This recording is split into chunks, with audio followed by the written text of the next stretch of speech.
Pelaksanaan program unggulan pemerintah makan bergizi gratis telah memasuki tahun kedua, namun sejumlah persoalan yang timbul seolah tak berkesudahan. Insiden keracunan kembali terjadi di ibu kota, dampaknya 72 siswa harus menjalani perawatan. Tidak hanya persoalan keracunan, prosedur pengawasan pun kini dipertanyakan usai viral rencana pendirian dapur MBG yang bersanding dengan tempat pembuangan sampah. Lalu apa sesungguhnya kendala di lapangan hingga membuat implementasi program unggulan pemerintah selalu menemui sejumlah masalah? Inilah episode ke-67 Dipo Investigasi. Saya Dipo Bahagia. Saya akan menelusuri dan mencari bukti terkait sengkarut persoalan program makan bergizi gratis.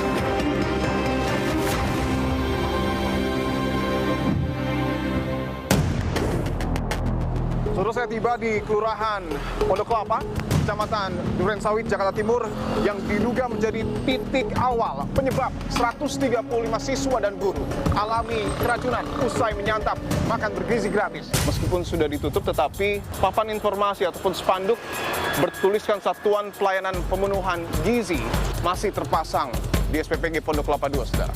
Saya akan coba lebih mendekat, saudara, untuk melihat situasinya. Permisi, Pak, izin Pak, Dipo dari Kompas TV, Pak. MBG diserang, saya langsung cek, panggil kepala BGN, dari sekian puluh ribu dapur sudah kita tutup lebih dari 1000. Jadi memang laporan yang hanya bagus-bagus itu budaya yang tidak baik.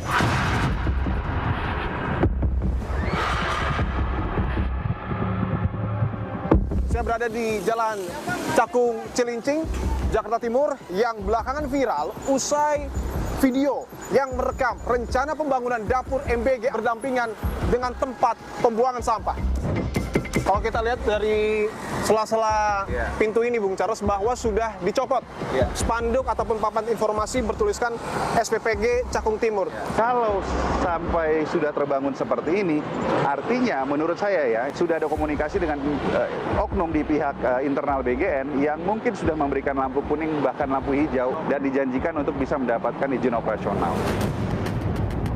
Saya akan datangi satu dealer ya, Bung Charles, yang merupakan produsen dari motor listrik MBG. Dan ini adalah pagarnya. Iya, sudah digembok sekarang. Saya akan coba lihat ya. Oke.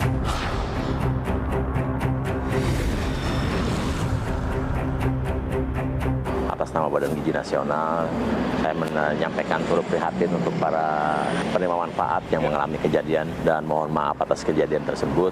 Ada kurang lebih 1.750 SPPG yang kita suspend sementara.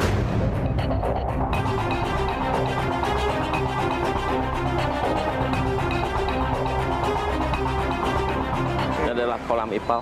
Kemudian akhirnya di ujung kondisinya harus dalam keadaan sudah bening. Dan ini yang tidak ditemukan di SPPG Pondok Kelapa 2. Apakah kemudian di tengah efisiensi saat ini menjadi pilihan yang tepat untuk BGN mengadakan motor listrik dan digunakan oleh kepala SPPG?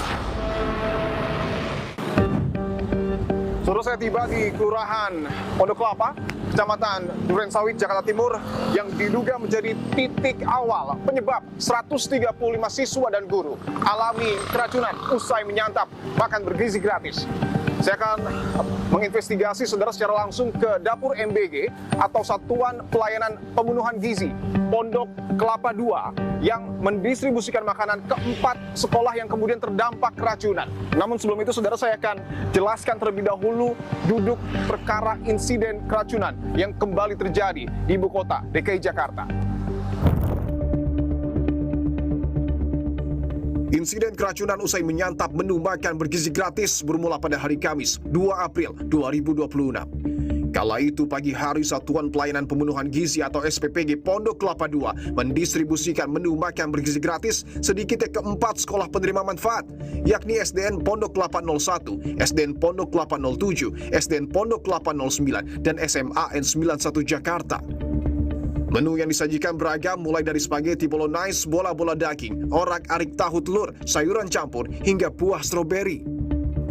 Lalu di hari yang sama, tepatnya pada sore hari, pihak pengelola SPPG Pondok Kelapa 2 menerima laporan dari para guru terkait kondisi sejumlah siswa yang disebut mengalami gejala sakit perut, diare, hingga mual usai mengonsumsi menu makan bergizi gratis.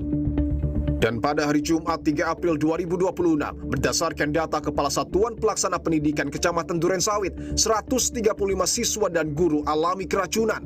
72 diantaranya menjalani observasi dan perawatan di 3 rumah sakit berbeda, yaitu Rumah Sakit Khusus Daerah atau RSKD Pondok Kopi, RSKD Durensawit, dan Rumah Sakit Harum.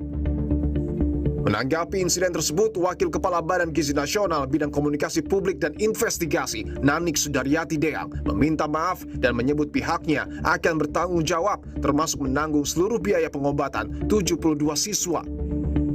Hasil investigasi Badan Gizi Nasional mencatat dugaan sementara insiden keracunan terjadi karena makanan yang didistribusikan kepada para siswa dalam kondisi tidak segar akibat jeda waktu yang terlalu lama antara proses memasak dan konsumsi. Tak hanya itu, BGN juga menemukan kondisi dapur, tata letak, hingga instalasi pengolahan air limbah atau IPAL di SPPG Pondok Kelapa II belum memenuhi standar. BGN pun mengambil langkah tegas dengan menutup SPPG Pondok Kelapa II untuk waktu yang tidak terbatas. Saya tadi sudah melihat sebagian besar yang korban terdampak memang diduga dari makanan spaghetti, diduga. Tapi saya tidak mau berandai-andai, nanti biar laboratorium atau biar yang bertanggung jawab yang akan menyampaikan secara terbuka. Saya berada di Jalan Haji Dogon. Ini adalah salah satu mobil Satuan Pelayanan Pemenuhan Gizi yang melintasi daerah ini, karena saya mendapat informasi bahwa di area Pondok Kelapa, Durensawit, Jakarta Timur ini memang ada beberapa SPPG yang kemudian beroperasi. Dan saya akan tunjukkan, saudara, bangunan berwarna biru itu adalah SPPG Pondok Kelapa II yang sudah ditutup oleh Badan Gizi Nasional untuk waktu yang tidak terbatas.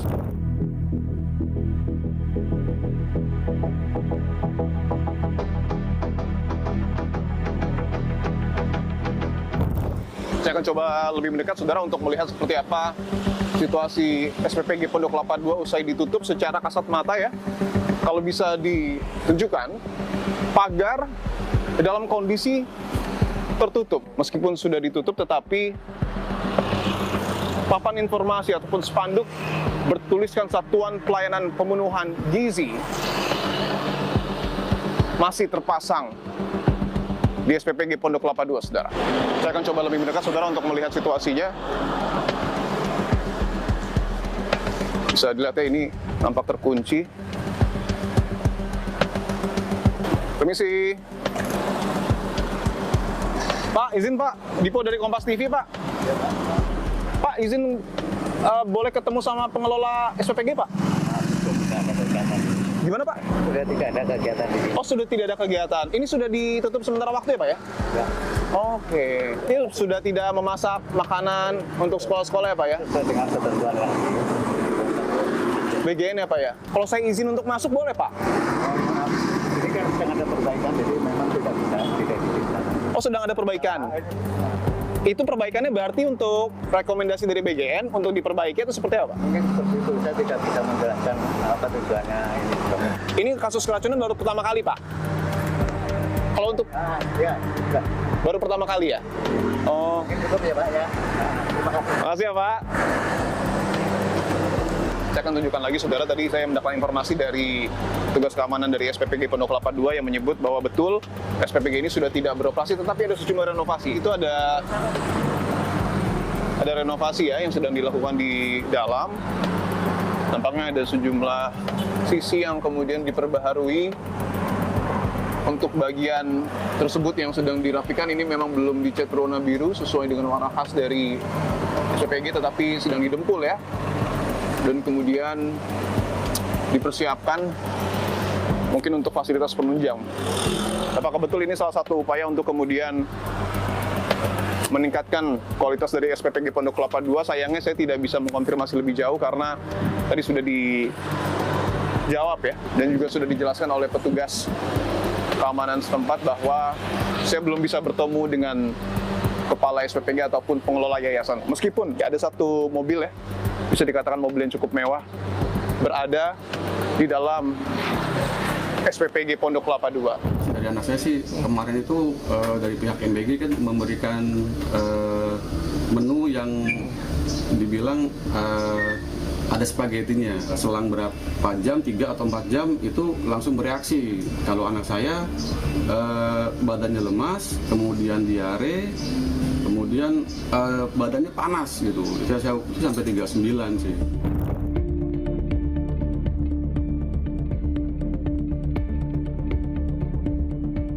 Saudara, tidak hanya siswa yang kemudian mengalami keracunan usai menyantap makan bergizi gratis, tetapi juga guru dan juga tenaga pendidik yang kemudian juga mengalami keracunan. Salah satu sekolah yang kemudian terdampak adalah SMAN 91 Jakarta. Saya akan berbincang dengan salah satu guru yang mengalami keracunan ketika peristiwa tersebut terjadi. Bu Kristina, terima kasih untuk waktunya, Bu. Ya. Bu Kristina, saya izin konfirmasi. Apakah Ibu salah satu yang terdampak dari makan bergizi gratis? Iya. Waktu itu saya makan, pas 2:30 itu agak buram mata saya. Kemudian saya pulang, lemes. Malamnya meriang, paginya sangat meriang. Saya sempat minum obat anti demam. Besoknya baru perut sakit, mau makan itu mual. Mau makan mual? Iya. Mohon maaf, Bu, sebelumnya itu Ibu makan menu di makan bergizi gratis yang dibagikan di sini? Iya. Menunya saat itu apa saja, Bu? Spaghetti, bakso, tahu, stroberi. Spaghetti, bakso, tahu, stroberi? Iya. Oke, dan Ibu mencicipi semuanya? Yang banyak stroberinya. Yang banyak stroberinya? Sama bakso. Saat itu mungkin ada aroma atau rasa yang agak mencurigakan atau seperti apa? Rasanya enak gitu, enak gitu. Tapi tiba-tiba 2:30 itu udah mata udah kunang-kunang.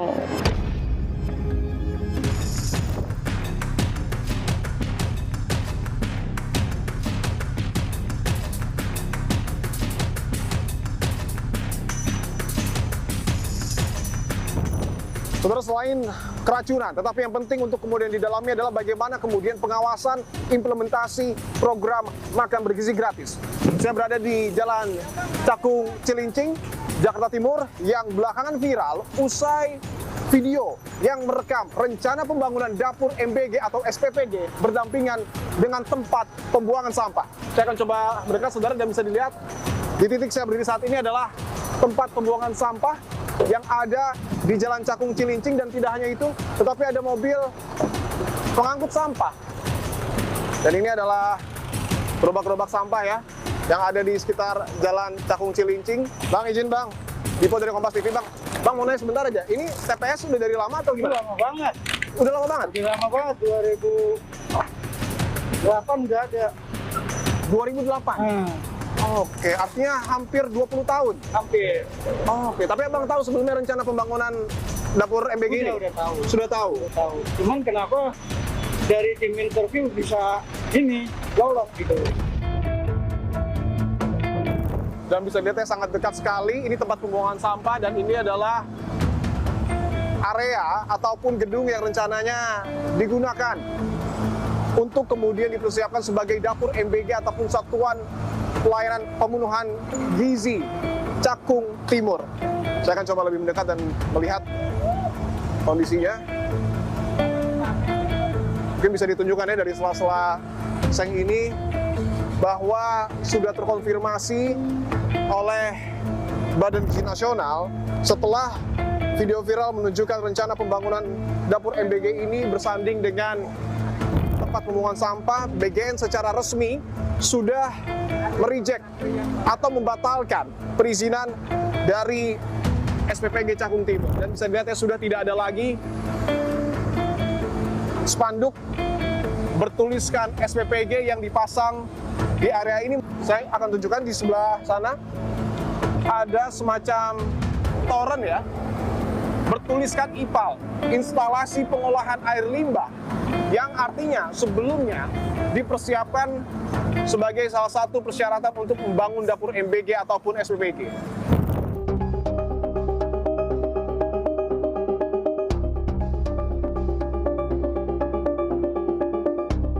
Saudara, saya berdiri di area Cakung Timur tidak sendiri, tetapi didampingi oleh Wakil Ketua Komisi 9 DPR RI, Bung Charles Honoris. Bung Charles, terima kasih untuk waktunya. Terima kasih sama-sama Mas Dipo. Bung Charles, kita berdiri persis di depan tempat yang semula direncanakan akan menjadi dapur MBG ataupun SPPG dan menjadi viral karena bisa dilihat berdampingan, bersandingan secara langsung dengan tempat pembuangan sampah. Tanggapan Anda terkait fenomena ini, Bung Kita Charles? mengapresiasi teman-teman atau masyarakat ya, publik yang akhirnya bisa memviralkan ada lokasi seperti ini yang hampir saja dijadikan SPPG untuk program MBG. Dan ini membuktikan bahwa penentuan titik, pendirian SPPG, ya tata kelolanya buruk gitu ya. Makanya kita melihat dalam 1 tahun lebih program MBG ini sudah berjalan, banyak sekali permasalahan di lapangan ya, baik itu kasus keracunan dan lain sebagainya. Beberapa jarak, Bung Charles, kita langsung bertemu dengan tempat pembuangan sampah. Iya. Apakah hal ini, pemilihan tempat, termasuk juga hampir saja SPPG ini beroperasi, membuktikan bahwa ada kelalaian pengawasan yang dilakukan oleh BGN? Iya, saya rasa seperti itu ya, karena saya sempat mengecek ke Dinas Kesehatan DKI Jakarta tentang tempat ini ketika baru viral, tapi yang disampaikan kepada kita memang kewenangan sepenuhnya ada di BGN, karena Dinas Kesehatan itu nantinya akan menilai dan memberikan SLHS. Sedangkan karena ini belum beroperasi, sehingga SLHS juga belum diajukan kepada Dinas Kesehatan. Saya ingin tunjukkan ya. Kalau kita lihat dari sela-sela pintu ini, Bung Charles, bahwa sudah dicopot spanduk ataupun papan informasi bertuliskan SPPG Cakung Timur. Saya memang sangat menyayangkan bahwa pendirian SPPG selama ini kok terkesan ada komersialisasi di situ. Sehingga pemilik-pemilik dapur ini kan tidak semuanya punya niat yang sama ya, bahwa kita mengakui lah ada dapur-dapur yang baik ya, penyajiannya baik, gizi yang diberikan juga bagus, tapi karena pemilik dapur itu berbeda-beda ya, sehingga ada juga pemilik dapur yang mungkin mencari keuntungan yang besar dari proyek seperti ini. Kalau sampai sudah terbangun seperti ini, bahkan sudah ada IPAL-nya, artinya menurut saya ya, ini asumsi dari saya, sudah ada komunikasi dengan oknum di pihak internal BGN yang mungkin sudah memberikan lampu kuning bahkan lampu hijau untuk proyek ini bisa diteruskan dan dijanjikan untuk bisa mendapatkan izin operasional. Saya ingin pemerintah tegas dalam hal ini, memberikan efek jera kepada dapur-dapur SPPG untuk bisa memproduksi sesuatu yang berkualitas dan bergizi bagi anak-anak. Bagi dapur yang menyebabkan keracunan harus ditutup secara permanen. MBG diserang, saya langsung cek. Panggil kepala BGN, saya kirim orang-orang saya ngecek. Dari sekian puluh ribu dapur sudah kita tutup lebih dari 1.000. Dan yang kita lakukan sekarang adalah sertifikasi.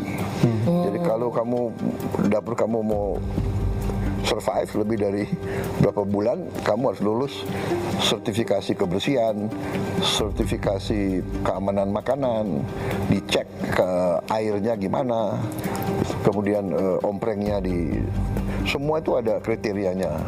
Dan kalau nggak beres, ditutup. Jadi memang laporan yang hanya bagus-bagus itu budaya yang tidak baik. Atas nama Badan Gizi Nasional, saya menyampaikan turut prihatin untuk para penerima manfaat yang mengalami kejadian dan mohon maaf atas kejadian tersebut. Ada yang menyebut bahwa ini merupakan kelalaian dari BGN terkait dengan pengawasan. Tanggapan Anda?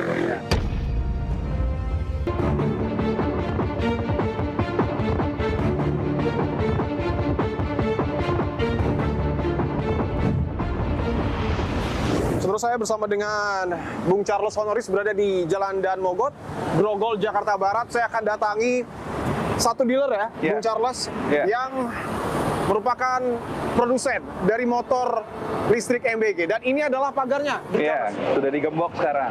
Sudah digembok sekarang. Saya akan coba lihat ya. Oke, terkonfirmasi, bisa ditunjukkan mungkin.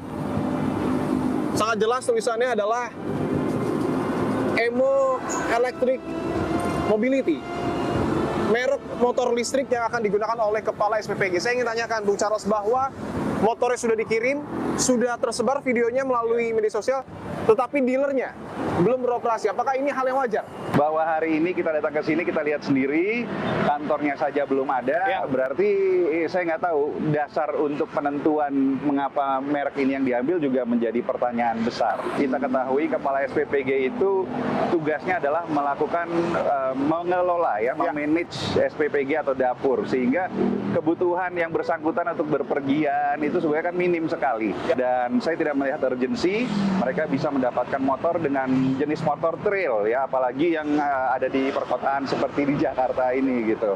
Oke, artinya menurut Anda pembelian motor listrik MBG untuk kepala SPPG saat ini bukanlah merupakan keputusan yang tepat? Ya, bukan merupakan keputusan yang tepat.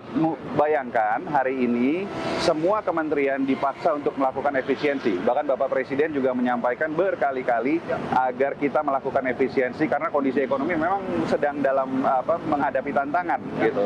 Kalau dikatakan bahwa motor trail itu dibutuhkan karena banyak SPPG lokasinya ada di daerah terpencil yang tidak tersedia jalan, pertanyaannya jumlahnya berapa banyak? Saya berharap tentunya pemerintah bisa lebih tepat sasaran ya dalam menggunakan anggaran. Kebutuhan yang lain tuh banyak sekali di sektor pendidikan, sektor kesehatan, sektor perlindungan tenaga kerja dan lain sebagainya. Yang hari ini setiap lembaga itu dipaksa untuk melakukan efisiensi. Ingat ya, program MBG ini tujuannya adalah untuk memperbaiki gizi anak-anak, bukan untuk bagi-bagi proyek.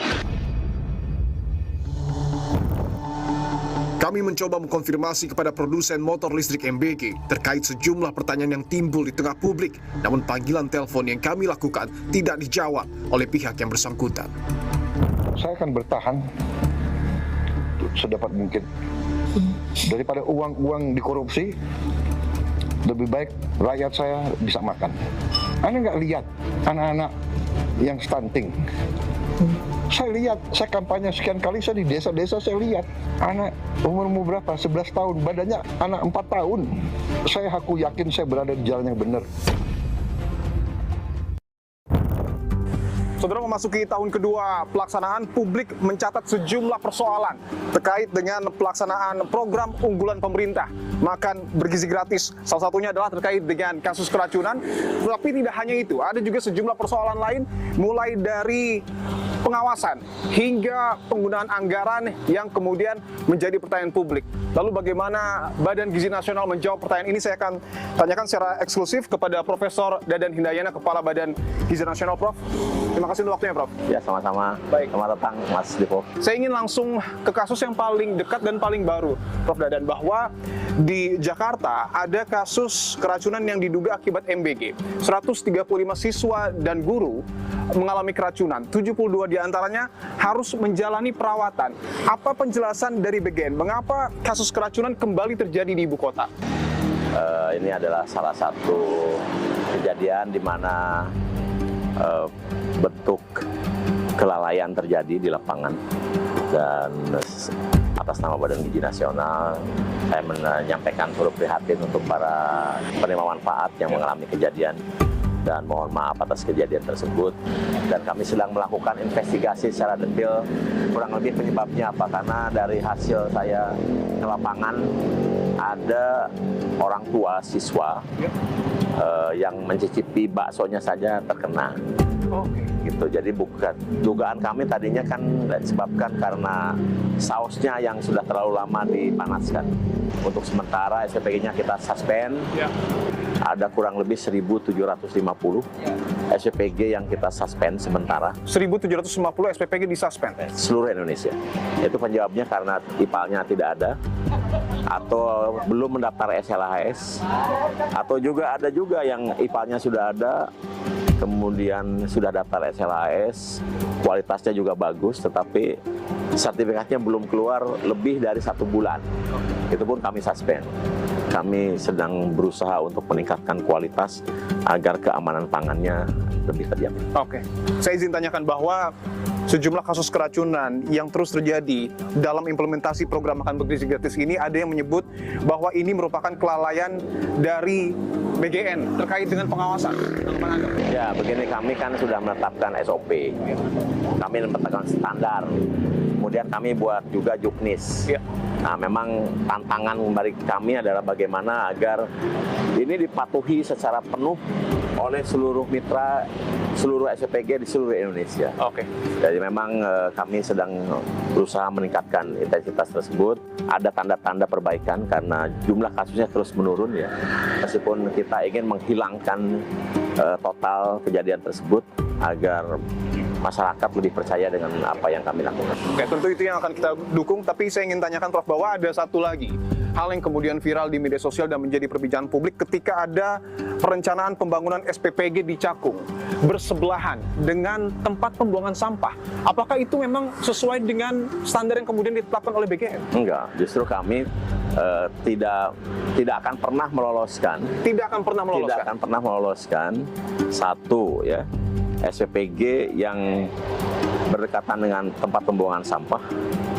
Kemudian dua, SPPG yang berdekatan dengan kandang hewan. Ada 2 poin, artinya SPPG tidak boleh dibangun berdekatan atau bahkan berdampingan dengan tempat pembuangan sampah dan juga kandang hewan. Dan saat ini kita berada mungkin di salah satu SPPG di kawasan Babakan Madang ya, Bogor, Jawa Barat. Sebenarnya untuk yang paling proper atau paling layak SPPG ini berdiri, tata letaknya seperti apa, Prof? Mungkin bisa dijelaskan dari SPPG ini. Dalam standar kami, itu bangunannya 20 kali 20. 20 kali 20? Ya, dengan luas lahan minimal 600 meter persegi. 600 meter persegi? Itu standar kami. Oke. Kalau untuk bangunan ini, Prof, mungkin ini terlihat sangat megah ya? Lebih dari cukup. Lebih dari cukup? Lebih mewah sekali kalau menurut saya. Ini standarnya melebihi standar yang ditetapkan oleh Badan Gizi Nasional. Karena luas lahannya sudah hampir 1.200 ini. Oke. Ya. Dan ini kebetulan SPPG yang awalnya merupakan mitra yang bergerak di bidang catering. Bergerak di bidang catering. Boleh saya tunjukkan, mungkin ini masih boleh. Ada namanya ya? Dan ini adalah salah satu mitra yang merupakan pionir yang berkontribusi positif terhadap program makan bergizi gratis karena sudah mulai operasional dari tanggal 13 Januari 2025. 13 Januari. Kami kan mulai program 6 Januari 2025 dan ini 13 Januari 2025 dengan kualitas yang sangat baik. Dan saya kira ini bisa menjadi contoh untuk yang lainnya. Boleh kita lihat, Prof? Oke.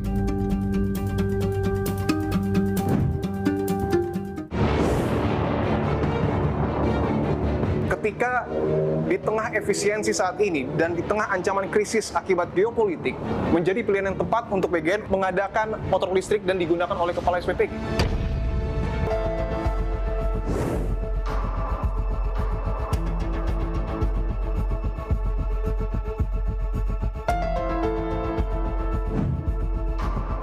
Seperti ini misalnya, ini bagus sekali.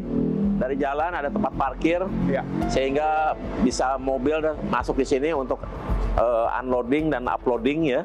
Ini pintu di mana nanti barang diturunkan, itu nanti keluar pintu masakan setelah selesai.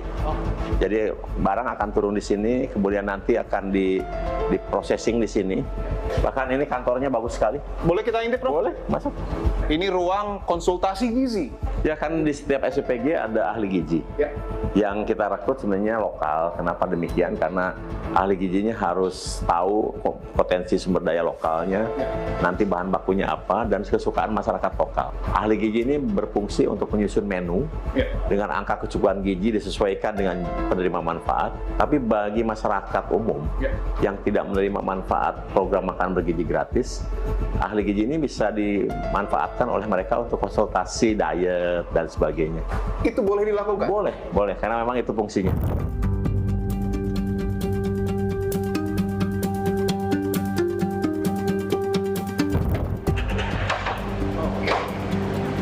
Ada sampel makanan yang dibuat tadi. Ini sampel makanan yang harus disimpan ketika mengolah makanan dikirimkan ke sekolah. Maka selama 24 jam harus disimpan. Jadi kalau terjadi sesuatu nanti, kita bisa merujuk ke sampel yang dimiliki oleh SPPG. Apakah penyebabnya dari makanan yang dikirim atau kejadian di luar SPPG. Untuk diuji lab? Diuji lab. Ini ditutup sengaja. Oh, masih ditutup ya? Dan tidak boleh dibuka ya, karena tentu harus dijaga sterilnya ya? Murniannya. Ada ini ada tulisan, mungkin bisa ditunjukkan, mohon maaf. Ini sampel dan tanggalnya ya? Oke, baik. 9 hingga 11 April Ya. 2020. Kita akan simpan ini untuk uji lab nantinya. Kemudian kita juga punya grocery storage. Oh, ini untuk yang kering. Ya, seperti ada untuk beras ya. Oke, ini beras masih ada ya karena kering ya. Kemudian pisang. Kemudian tali rapia ini juga ada maknanya. Maknanya? Makanya warnanya ada merah, ada biru, ada hitam. Maknanya? Jadi nanti warna merah katakanlah untuk AKG yang 450. Jadi kalau ada tumpukan 10 food tray diikat oleh warna merah, ini pasti dikirim untuk anak SD sampai kelas 3. Oke, baik. Begitu SD kelas 4 sampai 6 warnanya biru. Nah, nanti hitam untuk anak SMP dan SMA. Jadi ketika di bawah itu AKG-nya sudah tahu nih dari warna rapia. Oke, supaya tidak salah kan? Betul. Jangan sampai AKG 450 dikasihkan ke anak SMA kan kurang jadi. Oke, baik. Atau AKG 750 dikasihkan ke anak SD. Pasti kelebihan, pasti terbuang. Oke.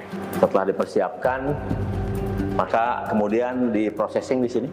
Ini bisa dikatakan menjadi kunci utama operasional dari SPPG karena adalah kitchen, ruang produksi atau dapur. Jadi kita nggak sebutnya sebagai dapur MBG, karena dapur itu hanya satu bagian dari 3 fungsi yang ada di SPPG. Di sinilah kemudian seluruh masakan diolah,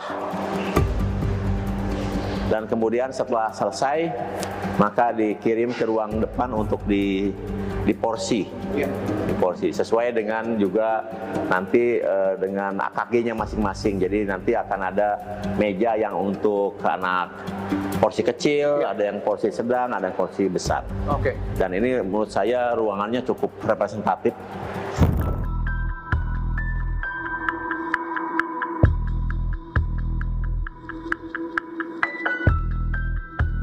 Yang tidak kalah penting adalah IPAL, Prof. Mungkin bisa ditunjukkan untuk saat di sini IPAL-nya seperti apa? Ini salah satu contoh SPPG yang ini yang bagus itu sangat modern ya. Ya, yang harusnya di setiap dapur kan ini kan ada saluran. Nah, saluran-saluran ini tuh. Ini saluran ini ya? Ya, ini harus ada gas trap. Jadi lemak itu harus ada perangkapnya di akhir saluran itu. Kemudian dari akhir saluran itu kita akan salurkan ke IPAL di belakang.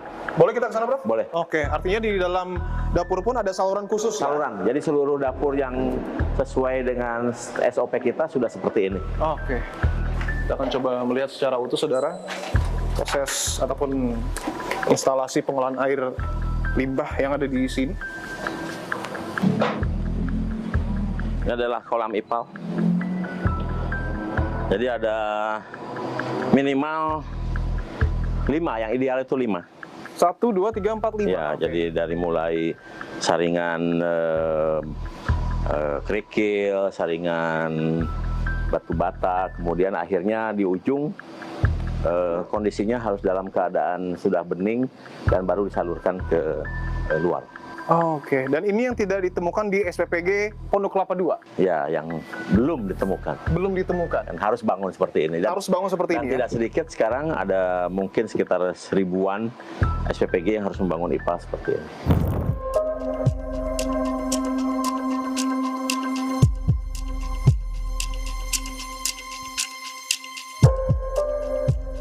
Kalau tadi kita sudah melihat, Prof, salah satu contoh SPPG yang mungkin bisa menjadi gambaran dan contoh bagi yayasan ataupun pengelola SPPG untuk betul-betul memastikan apa yang diproduksi di dalam ini aman untuk dikonsumsi oleh para penerima manfaat. Tapi ada satu desakan yang kemudian disampaikan oleh Komisi 9 DPR RI yang menyebut jika ada SPPG yang kemudian menyalahi operasional bahkan mengakibatkan keracunan, itu harus ditutup permanen. Tanggapan Anda, Pak?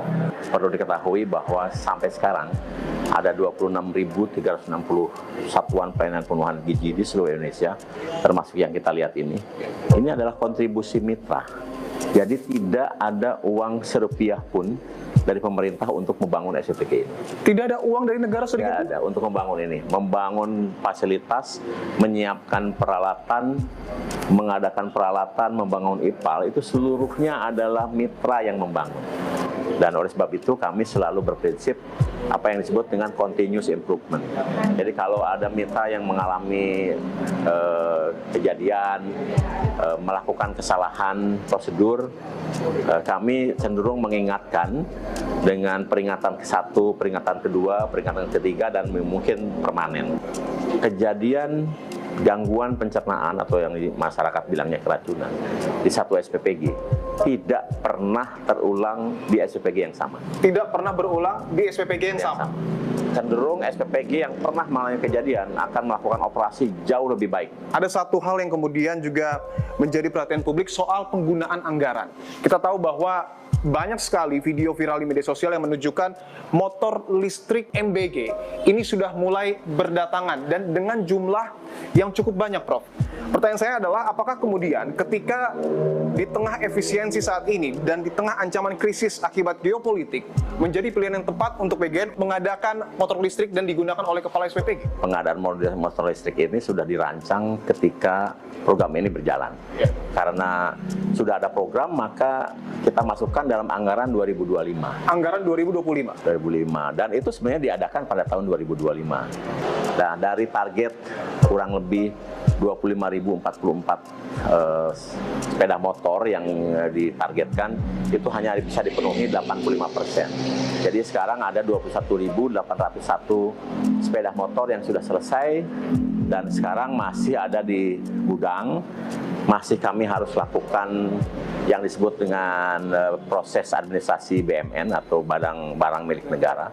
Setelah selesai baru nanti akan kami kirimkan, yang kami akan utamakan di daerah-daerah yang sangat membutuhkan, terutama daerah-daerah yang terpencil, kemudian yang lalu lintasnya agak berat, untuk melakukan koordinasi, untuk melakukan pelayanan dan lain-lain dengan harga yang trail itu 43 juta. 43 juta? 43,2. Kemudian yang listrik biasa itu 1,7.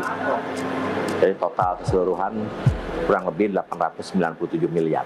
897 miliar, tidak sampai 1 triliun? Enggak, karena yang sisanya dikembalikan ke kas negara. Nah, tahun ini kita tidak ada lagi pengadaan itu. Oh, yang menarik adalah tadi sudah dijelaskan motor listrik MBG ini masuk ke anggaran 2025. Tetapi kita tahu bahwa pernyataan dari Menteri Keuangan, Pak Purbaya, menyebut bahwa pengadaan motor listrik di tahun lalu pernah ia tolak dan belum mengetahui pengadaan di tahun ini. Tahu saya tahun lalu pernah diajukan juga untuk motor dan komputer kalau nggak salah, ditolak. Yang tahun ini saya nggak tahu, dan saya akan double check lagi. Harusnya sama treatmentnya. Itu tahun lalu rupanya, tahun ini nggak ada. Kita baru tahu belakangan, jadi dipotong, habis itu dipotong kalau nggak salah. Saya harus tanya Dirjen Anggaran lagi. Udah keburu belanja kalau nggak salah. Anda tanya ke Pak Ketua BGN deh. Tapi yang jelas tahun ini nggak ada, barusan saya cek lagi. Tanggapan Anda, Pak? Ya gini, saya perlu nyampaikan lah. Mungkin Mas Dipo harus tahu, di dalam pengelolaan uang negara, you are never alone. Jadi ketika kita merencanakan satu program, maka di situ harus ada perencanaan. Program prioritas yang dimiliki oleh Badan Gizi, persetujuan ini merupakan tripartit. Ya.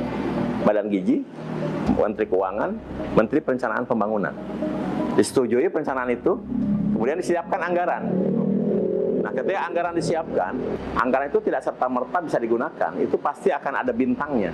Ya. Atau yang disebut dengan blokir.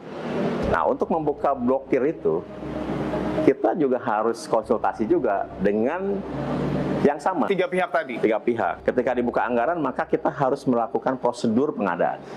Nah, ketika prosedur pengadaan, kita pun tidak sendirian. Itu harus ada yang namanya review APIP, aparat pengawas internal pemerintah. Begitu lolos dari APIP, diajukan ke Kementerian Keuangan, disetujui. Artinya sudah boleh dilakukan. Artinya Kepala BGN ingin menegaskan bahwa pengadaan motor listrik MBG ini diketahui bahkan disetujui oleh Menteri Keuangan. Ya, tentu saja. Saya sudah sampaikan. Jadi menurut saya mungkin ada hal yang terlewatkan saja, bahwa proses ini sudah berjalan.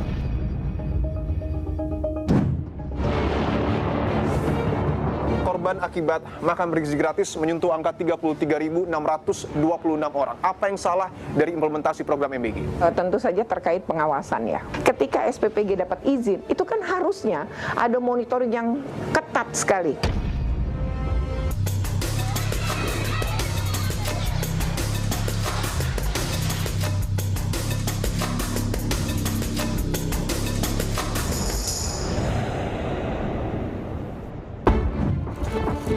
Pelaksanaan program makan bergizi gratis yang dicanangkan Presiden Prabowo Subianto sejak 6 Januari 2025 kini telah memasuki tahun kedua. Program MBG yang bertujuan meningkatkan status gizi masyarakat diklaim telah menjangkau puluhan juta orang. Mayoritas adalah anak-anak yang tinggal di kota hingga pelosok desa. Pertanggal 11 April 2026, Badan Gizi Nasional mencatat sebanyak 26.103 dapur satuan pelayanan pemenuhan gizi atau SPPG telah beroperasi di 38 provinsi.